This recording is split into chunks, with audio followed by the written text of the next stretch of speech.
Welcome back to the Owner Seat Podcast, the show for operators, franchisors, franchisees, and founders who want the real playbook for where fitness is actually going and how to build a model that doesn't get left behind. Today's episode is for anyone who's watching the industry shift and realizing one thing: single concept fitness is getting crowded. The next era is ecosystems. Think sport, strength, and recovery, designed to drive utilization, multiple revenue streams, and better real estate performance. My guest today is James Hurlock, founder and CEO of Fitura Brands. James has been inside the highest levels of brand building and franchise growth globally, including leading the Picklers brand build, running partnerships at F5, and launching FS8 as its founding CEO. Fitura is a franchisor platform with three complementary concepts that could stand alone or integrate together: Paddle Sweat, a premium indoor paddle and lifestyle brand; Core Precinct, athletic reformer training; and finally, Contrast Theory, your structured contrast recovery. And the thesis is simple: build a connected destination that increases utilization across the day, diversify revenue inside one footprint, and creates a scalable franchise engine. So excited. We're going to deep dive. James, welcome to the Owner Seat Podcast, sir. Amazing. Thank you so much. And thank you for having me. It's a big fan of the podcast and just really excited to be here and chat through this more. I'm so excited to learn more. And I know those that are tuning in, franchisors, franchisees, owners, those that are looking to invest in an amazing brand, are excited to hear more. We've been seeing this everywhere. I don't know who your PR agency is, your marketing team, but you all are knocking it out of the park. And I can't wait to continue to see things grow, because everything you touch, James, I don't know, I'm taking a look. I've been following you for some time. It turns to gold. So this is it. And I wanted to start with the first question. I've been thinking about this. Why'd you build Fitura as a multi-brand holding company instead of betting everything on one concept? Yeah, great question. And I think to really answer that, we need to dig a bit more into the name itself. So the name Fitura came from both fitness and Ura, being Latin for built well. Every single thing we've done since the inception of the brand has been really focused around building it well, building it correctly, and the level of intricate infrastructure which goes into place to make that happen. The level of infrastructure supports not just the franchisee, which is obviously incredibly critical, but also allows the franchisor to thrive. There's not a Right. position where if the franchisee doesn't succeed, that the franchisor is successful. But if the franchisor Love that. doesn't have the policies, the procedures, the right people, and the right positions, they're also not in a position to be able to actually support the franchisee growth that's needed along every step of that journey. So for us, it is really, really important to have a diversified platform that Futura provides. And then obviously with this diversified platform and the holdco with the three brands underneath, we're really in a position to realize significant benefits through economies of scale, shared services, and increased buying power, both from media, marketing, building materials, from a construction point of view, a number of different things. But yeah, that was really the thesis from day one in terms of building it correctly from the very get-go and putting in a platform into place. Well, here's the thing, and I started it at the top in your intro bio. I mean, you know exactly what this looks like: the good, bad, and the ugly, right? And so I love what you're talking about. And you're not just saying it; you've lived this, and I'm so excited. I mean, as you go through build out costs, and as you say that there has to be an alignment, no principal agent problem between the franchisor and franchisee. We must win together, or we lose together. I know you're going to win, and that's so excited. You posted about something recently on LinkedIn, and it just got me thinking. And I've been chatting about this with others that have come on the show too. And I'm loving that we're all seeing the same thing, and you're looking to solve this. You mentioned that the industry really has become so fragmented. The consumer's overwhelmed, and those that are running the ecosystem or lack thereof, or it's just a real struggle right now. It's confusing. So you're releasing this ecosystem of sport, strength, and recovery, because right now we're seeing them live in silos, and you're actually bringing this ecosystem together, the glue. So what have you seen to be the cost of fragmentation for operators that are living in these silos? I think fragmentation leads to a lot of inefficiencies. I think, inefficiencies when you're running in such a competitive landscape as the fitness industry at this moment in time, where there's just so much competition and so much noise for that, that member, that consumer's attention.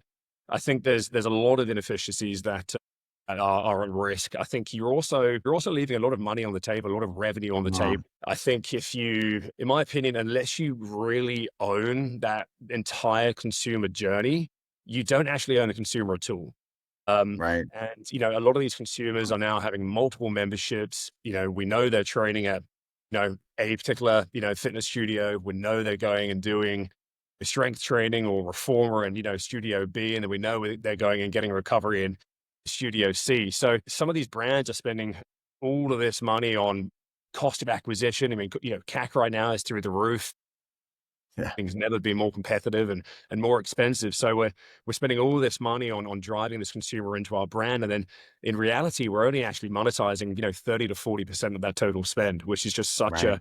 a huge lost opportunity from a revenue perspective. So for us, by bringing sport, strength, training, recovery all into the same ecosystem, it really allows us to influence and drive up that lifetime value of that individual member, as well as obviously making sure that we are seeing those efficiencies through, that economies of scale I mentioned earlier. So good. And for those listening, just a little, and now I'm going to get all excited. You got me all excited now from a math perspective or ratio, and some of these acronyms. So your customer acquisition costs, your CAC, right? And what James is saying is it's through the roof. It's just saturated. It's competitive. It's harder to get and find that quality member that you're looking for at your price point, what you're offering. The other one was LTV, lifetime value, right? The dollars over that period of time, the length of their life, the life of their membership in this case. The one that I would love for people to look into though too, and use it within these ratios is their average revenue per, we say user, our ARPU, but I want to put M there, member. Your average revenue per member divided by your CAC, it's going to give you, it's going to open your eyes, right? And is it larger? Is it not? If it's not, I mean, you're spending more than what you're getting in that entire period of time on average. That's not good. And what James is saying is it's because they're spending elsewhere. They're not spending with you because of this fragmentation. It's so good. So what you're solving for, James, with Fitura is not only the diversification of your offerings, but it's share of wallet as well. What about utilization? And I even mentioned at the top, real estate leverage. Are you solving for that too? Yeah, I mean, I was better jump in and say that it's not just about lifetime value, or sort of, it's about usage per square foot. I think I'm a very, Yeah. very big Yeah. believer of absolutely utilizing this real estate. There's, again, commercial real estate is expensive, and a lot of these Yeah. smaller offerings are paying this premium for real estate, but only actually able to utilize it at certain points throughout the day. And, that's obviously you're not really kind of maximizing that. So diversification from real estate was always a really big play for us. My background from F45 and FS8 in the boutique fitness space was 2,500 square feet boutique fitness. I then joined the Pickler as the brand officer, and we had, a very different scenario where we're moving into these 25, 30,000, 35,000 square foot big boxes. And um, I guess, again, we break this down into two different buckets. First and foremost, the franchisor is, how do we access this real estate quicker? How do we Mm. access this real estate quicker, more efficiently, so we can get doors open, get to royalty sufficiency quicker? The quicker we can get to royalty sufficiency as a franchisor, the better position we're in financially, again, to support that franchisee, to spend money on marketing and brand equity, all of these important things we know about. But as a franchisee too, we want to make sure that regardless of whether you're going into 2,500 square feet or 25,000 square feet, that we're really being very, very considerate in terms of the design-led approach, back-to-back plumbing, reception areas being, sort of the appropriate size, so there's not wasted space. And we're really in a position to make sure that revenue per square foot is being driven to the utmost efficiency, where there's not this sort of underutilized and sort of wasted space. I've been into a lot of clubs where they're beautiful and big and, very, very sort of spectacular from a design point of view, but there's just so much inefficient space. And as a business, as a commercial, I always say sort of look at it from a business point of view, not from an emotional point of view. From a non-emotional business point of view, these opportunities have to perform. You have to be accountable to driving the most revenue through them. So good. And I love that you brought it up earlier, the win-win, and you actually touched on the franchisor side right now too. it's not only about beefing up the royalties, and we need to get that going. And by the way, for the franchisees, that feeds everybody. So it's really crucial. It's really good because the system, the platform can now run. We can offer more from tech to marketing fund, et cetera. The other one that you're mentioning is that pipeline, right? And I call it snow, or we call it snow, right? Sign, not open, open, right? And for those franchise systems or those multi-unit portfolio owners out there, and you're thinking about capital injection, I'm telling you right now, someone like me is going in and I'm going to torch your pipeline. Which ones are signed? Yes. Which ones are open? Excellent. Which ones are not open? I don't know. That's a percentage discount. It's not necessarily part of the valuation. Maybe depends on where it's at and when it's opening. So it's really important, like James is saying, that in Fitura is leveraging this real estate play, which is awesome, and that you understand not just royalties, but what's going on with that pipeline. That's so good, James. I appreciate you bringing that up. Well, why don't we get into it? 3 different brands. I know we have a lot to talk about. Can you walk us through just the concepts quickly? Paddle Sweat, Core Precinct, and Contrast Theory. What does each designer do? And then who is it for? Yeah, so I mean, Core Precinct is athletic reformer Pilates. Obviously, Pilates is booming at the moment. You know, everybody knows that, and again, it should be. It's just an incredible offering. My wife was doing it for many Hard. years before I even kind of got on board, and she kept telling me, "You've got to try this. It's so hard." And I'll never forget the first time I jumped on a reformer. She told me I looked like an uncoordinated giraffe, and I'm 6'3", 6'4", and it was just embarrassing. So I committed to it and started training more, and just saw such such incredible benefits, even more so, as a sort of ex-athlete, sort of traditionally hitting the gym and weights, it just really sort of changed my perception on sort of what training, theoretically could be and look like. Um, and right now we're seeing this huge appetite for Pilates, but it seems to be, again, we talk about sort of fragmentation, a little bit fragmented, and almost this kind of sort of left hand versus right hand sort of competition between traditional reformer, very much focused around alignment and some mobility, and then we've got the mega former, sort of coming in time under tension, sort of strength based Right. training, which is obviously very intense, and very hard work, and again an incredible workout. But there's almost this kind of war between. I feel, in my personal opinion, this war between kind of A and B, and the consumer sort of sat there thinking, well, what is the right outcome? What is right for me? Like, what is the difference? And a lot of, I guess, sort of miseducation or lack of education in terms of the opportunities. So what we're doing at Core Precinct is we've really sort of tried to turn it on its head and reinvent the offering, the workout within Core Precinct as a performance system around Right. the reformer in itself. So again, high intensity, low impact, cardio driven, results based, structured programming over an 8-week period. And we've actually created a bespoke reformer, which is going to be this hybrid reformer from one of the largest, probably one of the top 5 largest reformer providers, internationally, which we've managed to partner Excellent. with. And we'll be announcing that shortly to create this hybrid machine that we really believe gives us the best of both worlds and gives the consumers the opportunity to do both of the workouts I alluded to earlier at different points of the day and different days of the week. So really is sort of best of both worlds, and we have of course huge sort of ambitions for that. Contrast theory, obviously a play of words around contrast therapy, is a contrast therapy based sort of protocol. So infrared sauna, cold immersion, and guided breath work. The one thing that I'm very proud of with this offering is we're trying to bring in these guided protocols so people actually understand the method behind the madness.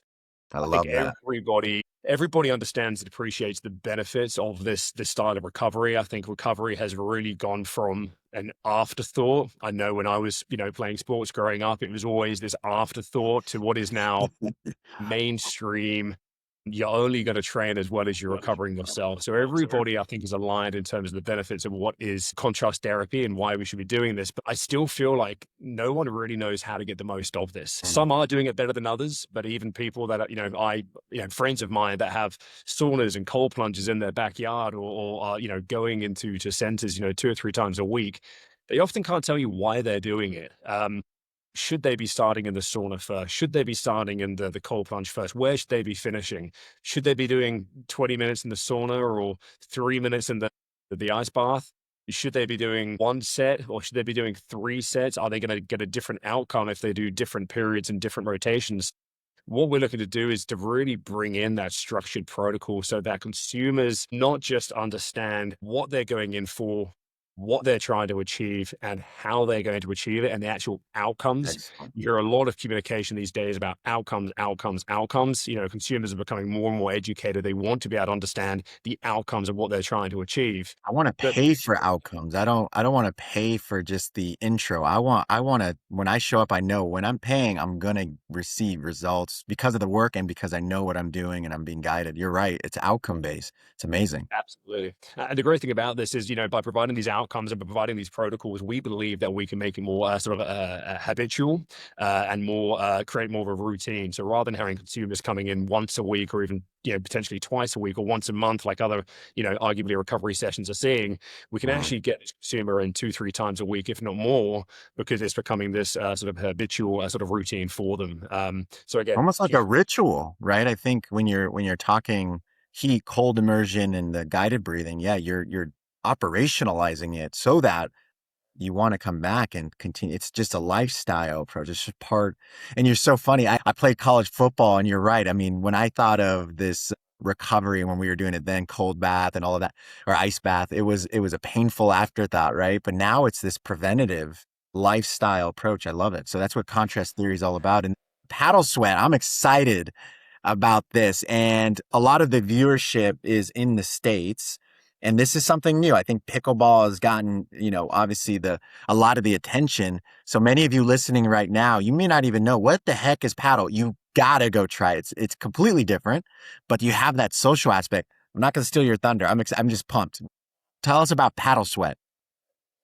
For me, paddle is the most exciting. And by the way, we need to work out whether it's paddle or Oh, padel. I It's can't the wait. most it's the I don't most know though. fun. You just said you're 6'3", 6'4". You probably have that wingspan. You're just hanging out in front of the net, not in the kitchen, but in front of the net with your. I don't know what I'm gonna do. I'm gonna have to figure that out.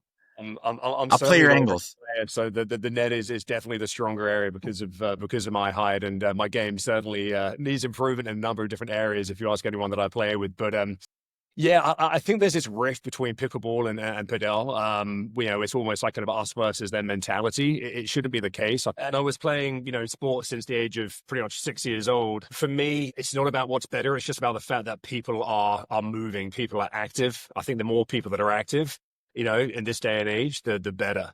I mean, despite that, if I was asked, having spent 3 years in pickleball, I do personally think padel is a better option from an athletic point of view, certainly. A little bit more, dynamic. A lot of people refer to pickleball as checkers, whereas padel for me really is chess. And I I think over love that. time, we will see pickleball players, after having played a couple of years, look to transition into padel, where they're looking for just a little bit more of a workout and a bit more movement. But still too early to tell on that one. In terms of the concept, Pedal Sweat. So Pedal Sweat is where we blend the best of the three modalities together. So moving away from this sort of boutique 2,500 square foot footprint into 25 to 30,000 square feet, big box retail. Obviously, not a lot of people taking big box at the moment. So some great options out there, great TIs, etc., being offered by landlords. And we utilize all three concepts to create this completely sort of turnkey and holistic offering within that environment. So paddle courts at the back, obviously world-class paddle courts. We've just announced this relationship with Paddle Galas to help with our supply chain out of Spain there. Leagues, Amazing. tournaments, competition, all of the things which go hand in hand with that to really create that paddle community. And then at the front of house, utilizing this absolute prime real estate is where we're bringing through the athletic reformer Pilates and core precinct, and then contrast theory with the contrast therapy offering. That's Wow. That's amazing. Whoa. I love the three brain concept from Padel, Sweat to contrast theory and core precinct. Super exciting. And what I'd love to do next, and I love doing this on the show, and I want to be very very mindful that you're launching this off. You're looking for the next area developers and franchisees, and you've developed a very robust FDD, and there's a lot of regulation around that. So I just want to be mindful of that and understand we're going to keep it high level for right now. And I'd love to go into the unit economics and the real estate performance here. And so you're very passionate about real estate, and that's actually a differentiating factor when it comes to Fitura brands. Even the design and square footage efficiency, I like calling it SU. So from the different square footage profiles across the three different brands, they're giving flexibility as I've been able to look up under the hood, and you're leasing faster and even optimizing underutilized spaces. That's the main goal. Can you walk us through that logic? And for a multi-unit operator listening to this, and as you think about the three brands here, why is that the differentiating factor? One of them, one of the differentiating factors for Fitura brands. I think it comes down to three things, or maybe even four things. So first and foremost, it's diversification of real estate. It gives us a much bigger menu to be able to move into and capitalize within any particular area. If I look at some of the previous brands I've worked with, this access to real estate has been one of, the biggest challenges for them. Huge snow reports, but, mainly because the fact they just can't access brick and mortar. This is a real advantage for us to be able to move into these areas. We look at it as almost a hub and spoke. So we're looking at, paddle sweat as being the hub within a particular community or a particular city, and then all of these smaller concepts being the spoke.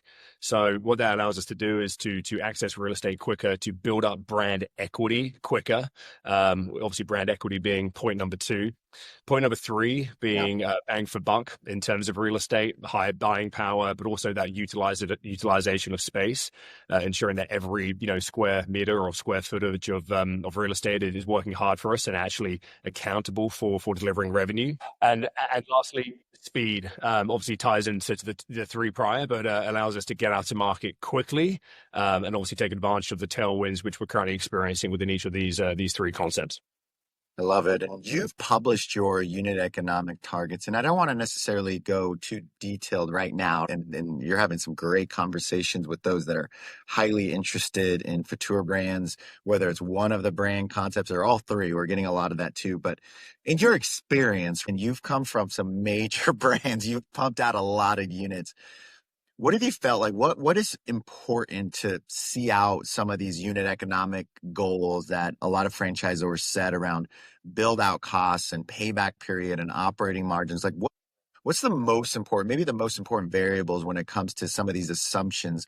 Like help us think like a franchisor. How do you make sure that it happens? Is it measuring? Is it partnerships? Is it having the right franchisee? Like what is it?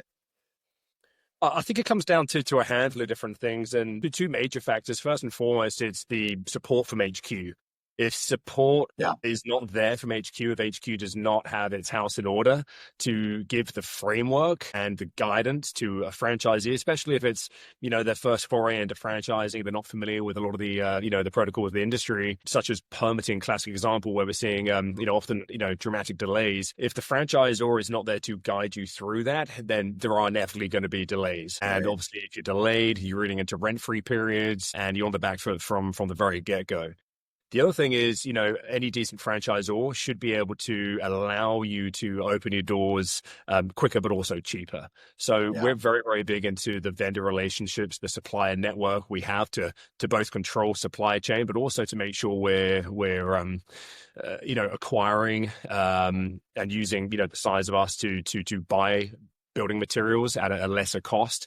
So we've got preferred partnerships with some of the largest, building vendors, in the US market and abroad, so that, you can open quicker, which obviously reduces your CapEx and gets you to, cash flow positive, gets you to break even quicker than what you would be otherwise. The other factor is real estate. Again, coming back to real estate.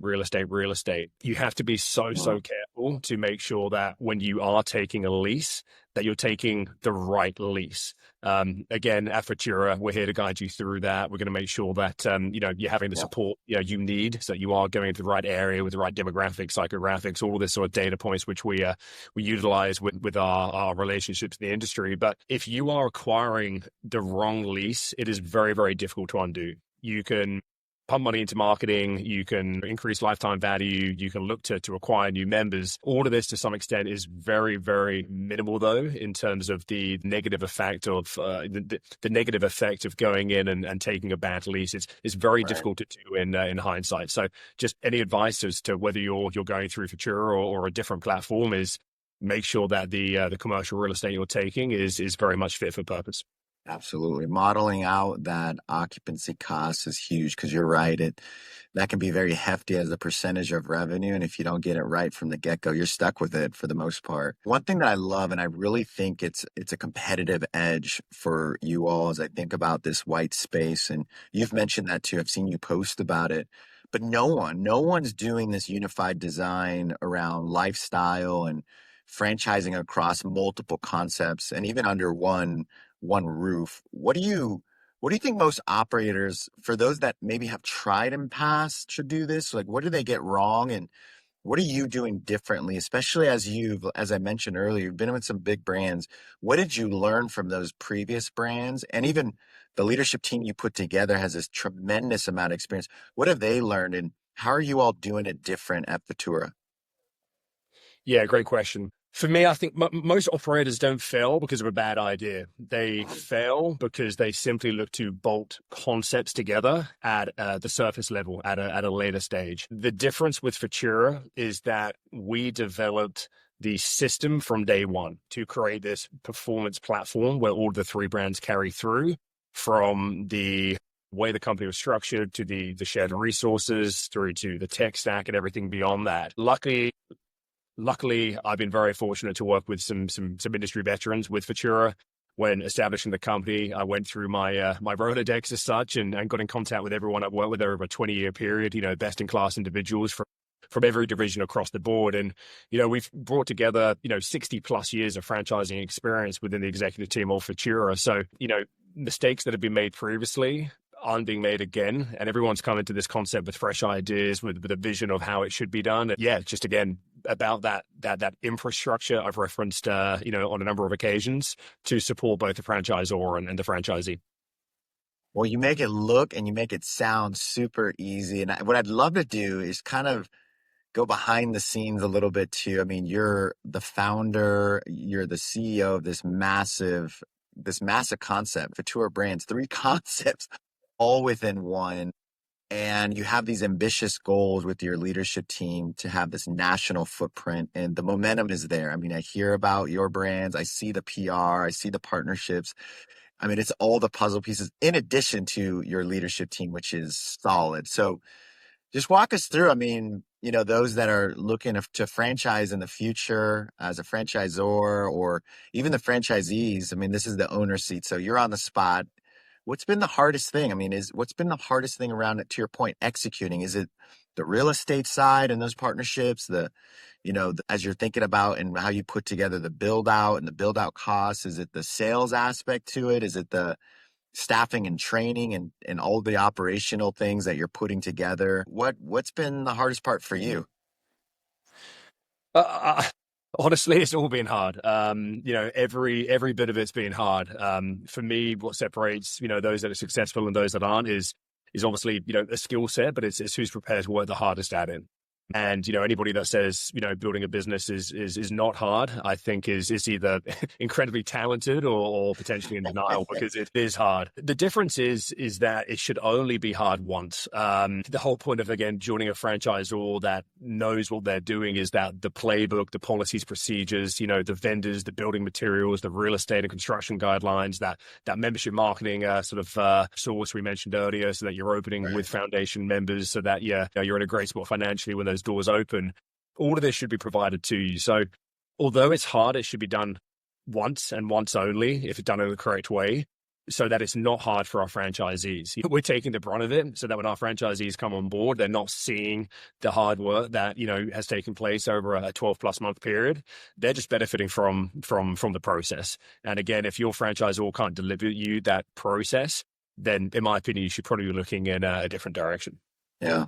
Yeah, good point. Well, I want to switch gears. So a lot of the audience are those that are currently franchisees, and they know exactly what they like and what they don't like from their experience. And I know, because I get these DMs all the time, they're looking to diversify their own portfolio to build family wealth. And then we have some that have never been a franchisee before, yet they want to invest. And I can only imagine how excited they are to learn about these three concepts and just HQ in general, and to get to learn from you, James. So can you walk us through? I mean, who is the ideal Futura franchisee or area developer out there? And I mean, what's the operator profile that you've put together with your team that you know can take this brand to the next level? By the way, what I love about you too is, and I didn't even mention it earlier, you are very passionate. The more time I spend with you, you're so passionate about brand consistency. And it's really good to hear that from a founder, from the head of the franchisor system, the franchise system. I love that about you. And I think obviously it's going to bode well for the long term. But let's get to that. Who is that franchisee? Yeah, I mean, first and foremost, I think brand equity, to your point, is so important. Yeah, It's always this kind of, it can be a bit of a clash between franchisee and franchisor when you're having internal discussions as to no, you have to do it this way or it should be done a right. different way. I mean, if I look at some of the best franchisors in the world, I mean, McDonald's is a classic example. You know exactly what you're going to get in a McDonald's anywhere around the world. They're using the same signage, the same, flooring, the same menus within, each of the different regions. And it's Yeah. just that consistency to deliver time and time and time again. So can't stress enough just that importance of brand equity. And of course, something we do take seriously. In terms of, who is the ideal candidate, I honestly, after 20 years of, franchising, I wish I knew the answer to that. I'm sure a lot of people wish they knew the answer to that. I've been blown away when, groups have come through and, a candidate I thought was really strong, huge capital backing, great operational experience, actually, wasn't always the best candidate. And yet there's some of these newer groups coming through, without that same level of, track record, and they've just blown my mind. So I think what some of those that have, done very, very well bring to the table is just passion. I think it's about having the right people in the right seats and having people passionate on a day-to-day basis about what they're doing and willing to learn, willing to take feedback, willing to work hard. And I think it's just, that is such a huge part of, anyone's success in life, whether it's franchising or setting up your own business, is you have to bring that passion into Yeah. the equation. And I can only imagine just someone listening to this, they're super passionate about as they're listening to you talk about the three concepts. Do you foresee actual franchisee partners coming in and saying, no, not one concept, all three, I want to take advantage of this ecosystem? Or do you think they'll start with one concept at a time? Like, how should a franchisee start thinking about Fitura brands and the sequencing of how they would invest? Have you thought about that? Yeah, absolutely. And, of course, there's the opportunity for someone to come in and take, multiple concepts in multiple pockets of a particular area. It's very important we're not trying to put a square peg into a round hole. Sure. I think we'll learn very, very quickly through our discussions what is the best fit, and we'll provide guidance around that.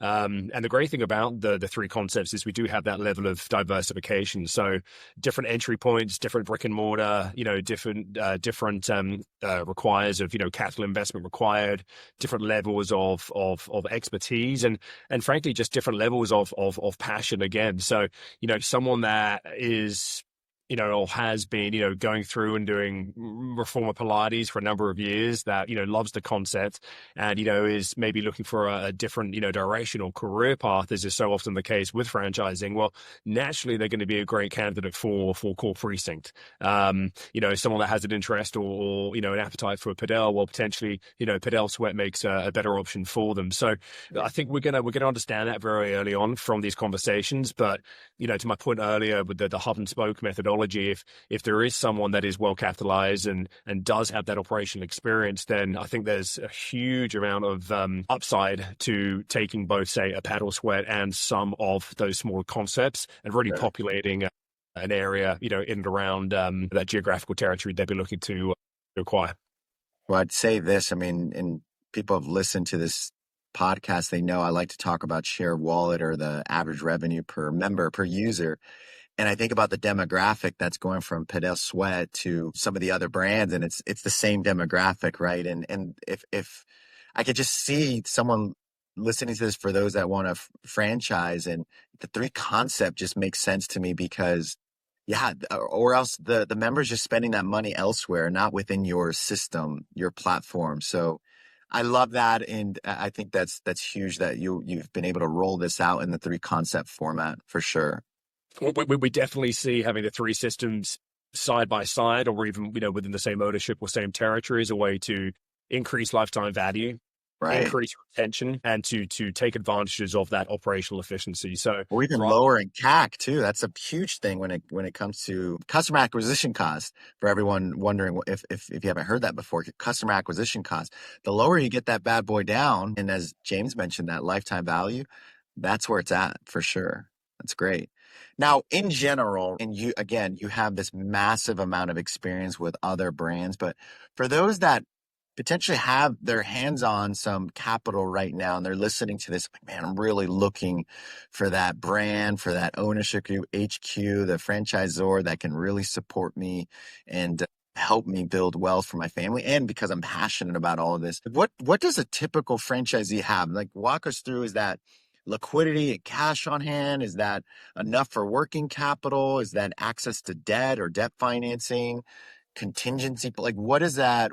Can you give us kind of a generalized sense in the franchise world? it's not a one size fits all equation, and Mhm. obviously concepts do have similar but slightly different requirements in terms of both, capital available and experience required. I mean, look, as a ballpark figure, contrast theory and core precinct, we're looking for a minimum of $500,000 to $1 million of capital available. Obviously, paddle sweat is a little bit larger, just given the size of the fit and the build Right. out. But when it comes to the other moving parts, again, that's why you're investing into Fitura brands. It's why you're seeking out a franchisor with that level of experience, so that we can Right. help you with those remaining factors all the way through from test fit within the real estate. So again, understanding very, very early on, is this lease actually appropriate? Yes, it looks like it may be. It's the right price per square foot. It's the right location. But when you Absolutely. actually go to put courts or put plumbing within it, there's sometimes things which can be missed, and before you know, you've got a blowout there in terms of expenditure. So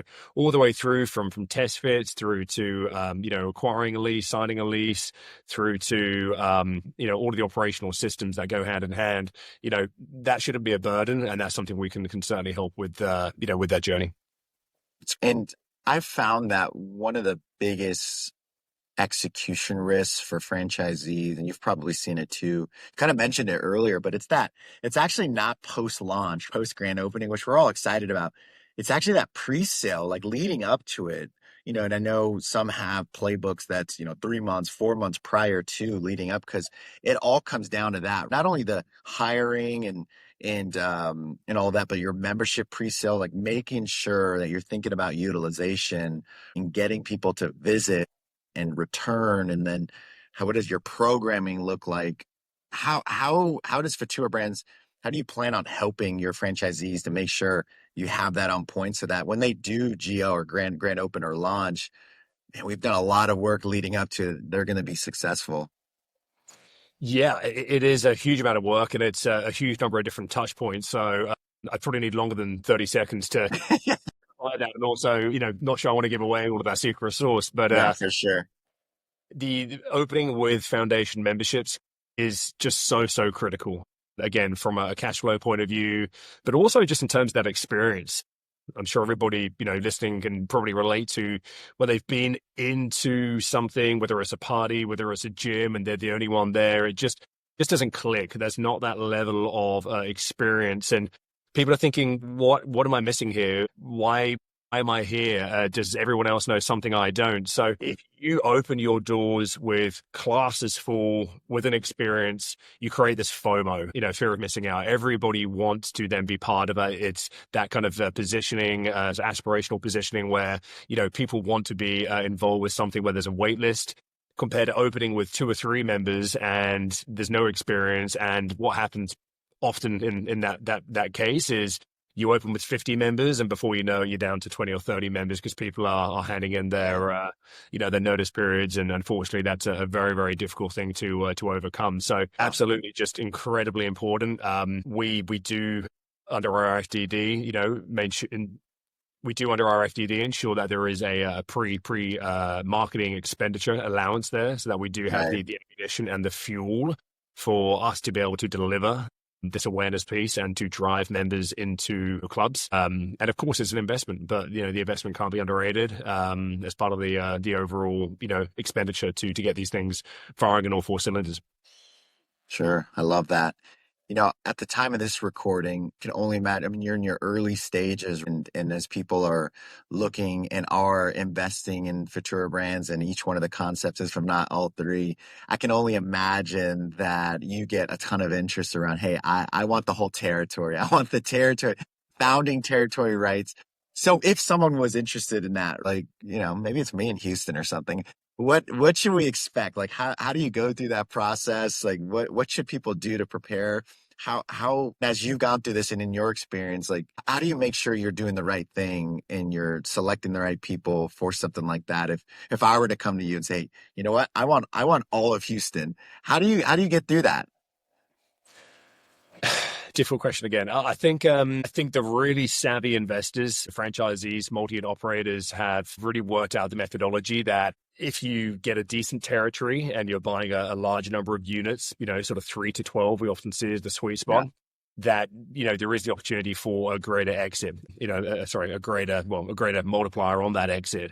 sure, So we are seeing more and more people, looking for this approach. The difficult thing is knowing who can deliver and who can't. And right, the advice I give is don't bite off more than you can chew, sure, because it doesn't do anybody any favors. It doesn't do us, the franchisor, any favors. Doesn't do you as the franchisee, any favors. So for me, it's about understanding what is actually the ability of that individual. Again, coming down to capital backing and that level of experience, making sure there's articulated timeframes in terms of a development schedule that everybody is able to meet, and that is realistic, so that everybody's set up for success. And then again, just making sure that we're doing the right thing by the franchisee. It is easy to think to take the quick win when people are looking to acquire multiple territories, but ultimately at Fitura, we want to work with the best franchisees and the best territories in a sustainable way. Again, Fitura, Ura, being built well, it's been at the absolute DNA of our business since day one. And, we're not here to open 100 clubs in, 3 months and kind of, have issues. It's about, doing this in a really sustainable way. So I hope that resonates with people. I hope if anyone's listening and they do want to work with a franchise system, which is really here to support the franchisee, I hope Fitura, potentially is one that they'd reach out to. James, you know this. I've worked with hundreds of franchisors and even more, double, triple that in the franchisee space, in the fitness and wellness space, and in some others. And I mean, this fires me up. I think you're doing it exactly right. You've put together a phenomenal team. When I look and I'm privy to some of the things that you're putting together, you build together on the operational front, on the finance front. I mean, for those that are looking to not only invest in something sexy and hot, because I see that in your brands, it's beautiful, from the color palette to the branding to what the actual modality is. Awesome.